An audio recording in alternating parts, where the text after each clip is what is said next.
नमस्कार दोस्तों, आपका भानु स्वास्थ्य केंद्र में बहुत बहुत स्वागत।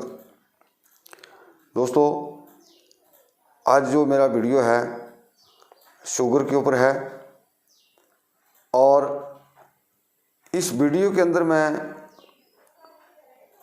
कुछ एक आपको थोड़ा सा लॉजिक दूंगा और आप इस चीज़ को पकड़ के रखेंगे और उस बात को मानेंगे भी। ये आपके ऊपर है। जितने भी शुगर के पेशेंट हैं इस चीज़ को गांठ बांध के रख लीजिए आप, क्योंकि यहीं से एक बड़ा कारण बन जाता है शुगर के रोगी को, या मान लिया किसी को स्टार्टिंग है तो वो एक धीरे धीरे जो है वो जड़ पकड़ जाती है।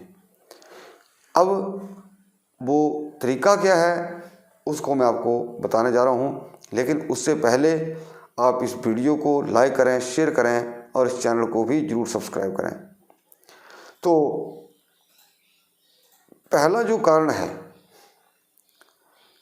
हमारे अंदर जो बॉडी की रोटेशन है अंगों की, वो किस वक्त सबसे ज़्यादा सक्रिय होती हैं। पहला उदाहरण दे देता हूं दोस्तों।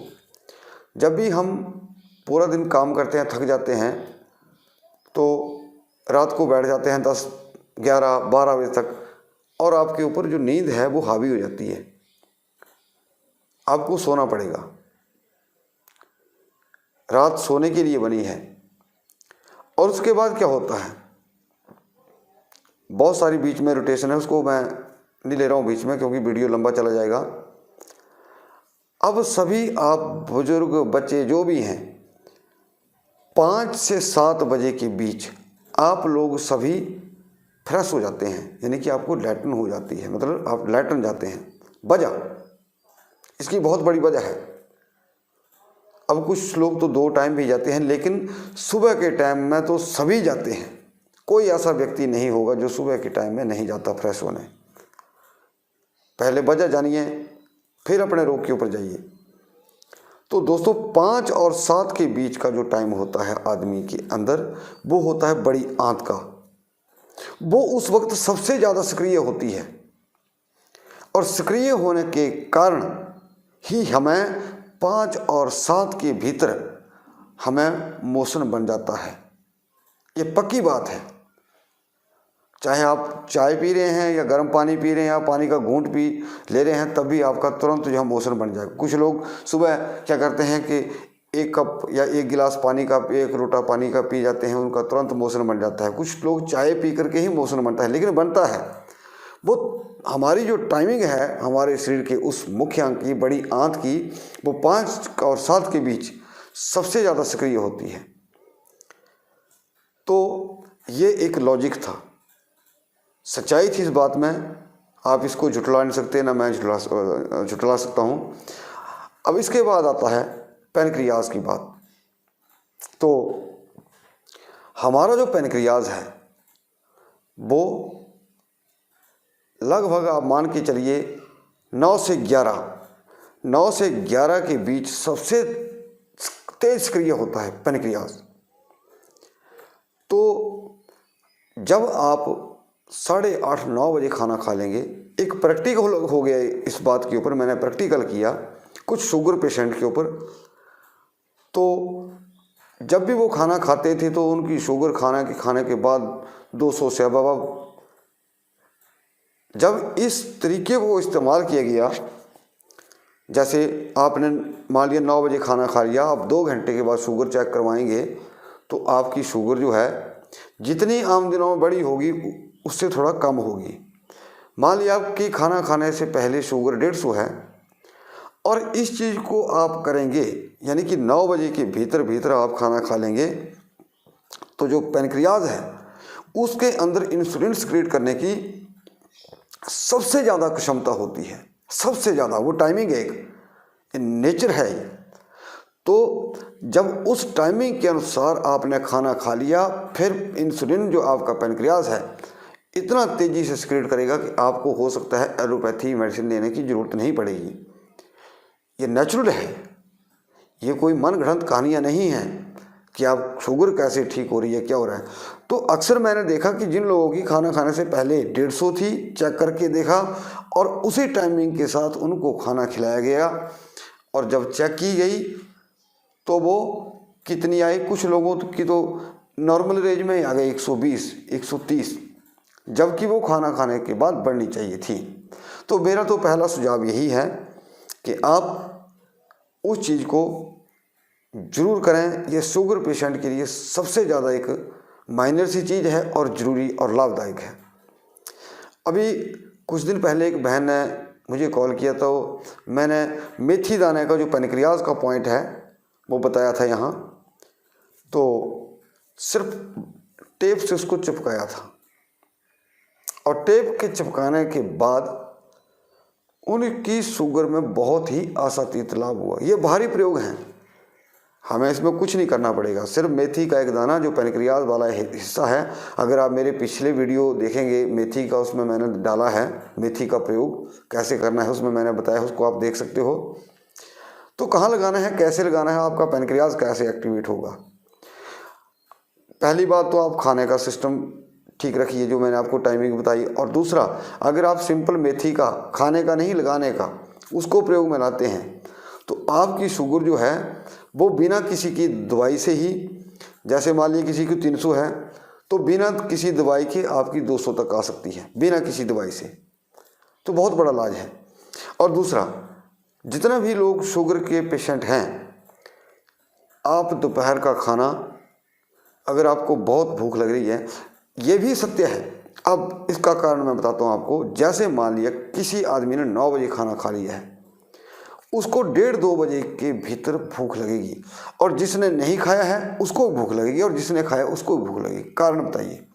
इसके अंदर कारण ये है कि जब आपने 9 बजे खाना खा लिया तो इंसुलिन जब सिक्रीट हुआ तो आपका जो खाना था वो इतना जल्दी डाइजेस्ट हो गया, उस इंसुलिन के कारण आपको दोपहर में फिर भूख लग गई। और जिसने नहीं खाया है उसको तो जब इंसुलिन सिक्रीट हुआ होगा तो उसके कारण भूख लग गई। 2 कारण बनते हैं यहाँ। और बाद में क्या होता है कि हम दोपहर को भी पेट भर के खूब रोटी खाते हैं। तो दोपहर में आप जितने भी शुगर के पेशेंट हैं, कोशिश करिए आप हल्का फुल्का खाइए। बादाम खा लीजिए थोड़े, चाहे आप चने खा लीजिए भुने हुए, चाहे भुने हुए जौ खा लीजिए, तो आपका जो शुगर लेवल है वो नहीं बढ़ेगा। और रात को आप बिल्कुल हल्का खाना खाइए ताकि आपका जो इंसुलिन है वो नेचुरल तौर पर बने। जितना भारी भरकम मिर्च मसाला तला भुना खाएंगे दोस्तों, उतना ही आपको नुकसान होगा। आयुर्वेद के अंदर एक तथ्य है कि जो आदमी जौ का सत्त और मूंग का ही 6 महीने इस्तेमाल करता है वो अपनी शुगर को स्वतः ही ख़त्म कर सकता है।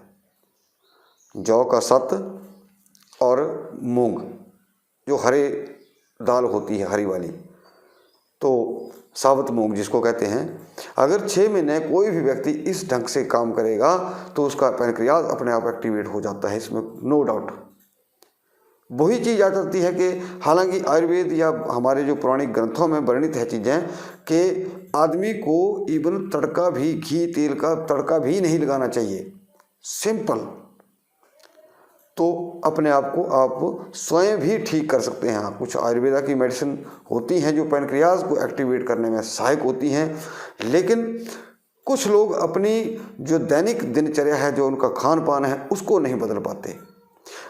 कुछ दिन पहले मेरे को एक व्यक्ति का फ़ोन आया कि मेरी जी शुगर ठीक हो चुकी है, लेकिन मैंने चाय पी ली तो मेरी शुगर फिर से बढ़ गई। तो हालांकि मैंने उनका ट्रीटमेंट नहीं कराया है, कहीं दूसरी जगह से दवाई ली होगी, तो मैंने उनको पहले भी एक सलाह दी थी एक बार कि अगर आपकी शुगर नॉर्मल रेंज में है तो आप 1 साल परहेज में रहिए, आपको कभी शुगर नहीं हो सकती। शुगर ठीक है, लेकिन अब वही चीज़ आती है कि जब हम लोग ठीक हो जाते हैं तो ठीक होने के बाद हम सोचते हैं कि खा जाएं। ऐसा नहीं करना है। अगर आप ठीक हो गए हैं, ठीक हो रहे हैं, तो कम से कम 1 साल परहेज में रहिए, ताकि आपका जो पार्ट जहाँ आपका कमज़ोर है, काम नहीं कर रहा है, वो रिजनरेट हो जाए, दोबारा एक्टिवेट हो जाए। जैसे आदमी दिन में थक जाता है और पूरा दिन थक करके शाम को रात को लेट जाता है तो सुबह वो सो करके जब उठता है वो तो उसका माइंड शरीर सब फिट होता है, वो रिजनरेट हो जाता है। यानी कि 12 घंटे काम किया तो 8 घंटे सोने के बाद क्या हुआ, हमारा जो बॉडी है रीजनरेट हो गई। तो रीजनरेट तभी होगी जब हम अपने आप को सांचे में ढालेंगे। ये पक्की बात है, नोट कर लीजिए इस चीज़ को कि आप मान लीजिए शाम को थक कर आए, आप आपको बोले कोई 1 घंटा ये जोर का काम कर दो, आप मना कर देंगे, सुबह करेंगे। यही कारण है कि जब आप परहेज से रहेंगे तो आपकी बॉडी जो है वो दोबारा रीजनरेट होती है, हमारे जो मेजर ऑर्गन हैं वो दोबारा रीजनरेट होते हैं। ये नुस्खे वाली बात नहीं है, प्राकृतिक तौर पर मैं आपको नुस्खा बता रहा हूँ कि आपको जीवन शैली में किस तरह उतरना है। कुछ करना नहीं है, लेकिन फिर लोगों की ये मानसिकता है गारंटी दो। किस चीज़ की गारंटी मांगते हैं आप? छोटा सा विषय है, किस चीज़ की गारंटी? अपने आप से गारंटी, मुझसे गारंटी, या दवाई की गारंटी? आप खाना पीना स्वाभाविक तौर पर नहीं छोड़ेंगे, प्रश्न यही होता है कि हम फिर से खा सकते हैं। अरे मीठा नहीं खाओगे, चीनी नहीं खाएंगे, या आप तला भुना नहीं खाएंगे तो क्या मर जाएंगे? उल्टा वो और बीमारियां पैदा करेंगी। हार्ट आपका कंडम हो जाएगा, तला भुना खाएंगे, पेट खराब रहेगा, लीवर को प्रॉब्लम हो जाएगी। तो दोस्तों अंत में वीडियो लंबा चला जाएगा, लेकिन मैं यही चीज़ कहूँगा कि आप इस चीज़ को जो मैंने आज इस वीडियो में कहा, इन चीज़ों को आप फॉलो करिए। और जो मेरे कुछ पुराने पिछले वीडियोज़ हैं, जैसे मेथी के ऊपर हैं या दूसरे को वीडियो, उनको भी साथ में देखिए। फिर देखिए आपका खुद ही कितना ये इसके ऊपर माइंड सेट हो जाएगा। तो कृपया आप इस वीडियो को ज़्यादा से ज़्यादा लाइक करें, शेयर करें और हमारा चैनल भी ज़रूर सब्सक्राइब करेंगे। आपका बहुत बहुत धन्यवाद। नमस्कार।